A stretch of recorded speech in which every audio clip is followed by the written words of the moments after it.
तो हमने सुना था कि 2/3 अक्सरियत मिलती है। इससे ज्यादा तहरीक इंसाफ के सरबराह इमरान खान साहब सीटें लेके जाएंगे, ना सिर्फ पंजाब में बल्कि केपी में। लेकिन सियासी मामलात किस हद तक आगे बढ़ेंगे और साथ साथ कानूनी मामलात किस हद तक आगे बढ़ेंगे, इस हवाले से मजीद बात करेंगे। आज़ाद हसन साहब भी हमें ज्वाइन करेंगे, पाकिस्तान पीपल्स पार्टी के रहनुमा है और मारूफ कानूनदान है। लेकिन साथ साथ अहमद उवैस साहब और इश्तियाक अहमद साहब ने मुझे ज्वाइन किया है। गुफ्तगू का आगाज उनसे करते हैं। अहमद साहब, सर अस्सलाम वालेकुम, कैसे हैं आप?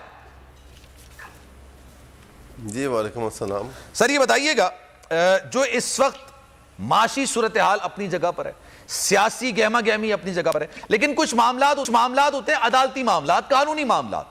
एक फैसला सुप्रीम कोर्ट की तरफ से आता है, अगर काबीना यह बात कहती है कि हम इसको मुस्तरद करते हैं, सर ये मुस्तरद को कानूनी पैरामीटर्स में किस तरह से देखा जाएगा? क्या ये ऑप्शन होता है या ऑप्शन नहीं होता? ये सियासी बयान है, हम मुस्तरद करते हैं लेकिन हमें अमल करना पड़ेगा, ऐसा ही होता है?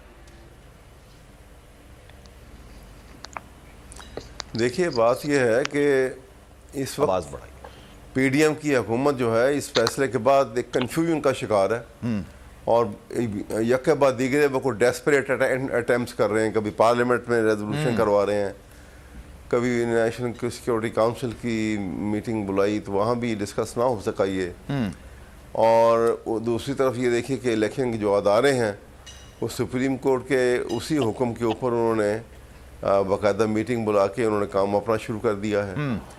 और सेक्रेटरी फाइनेंस ने 10 तारीख तक कहा था कि वो फंड जारी करेंगे, 21 बिलियन जो है वो जमा होंगे इलेक्शन फंड के लिए।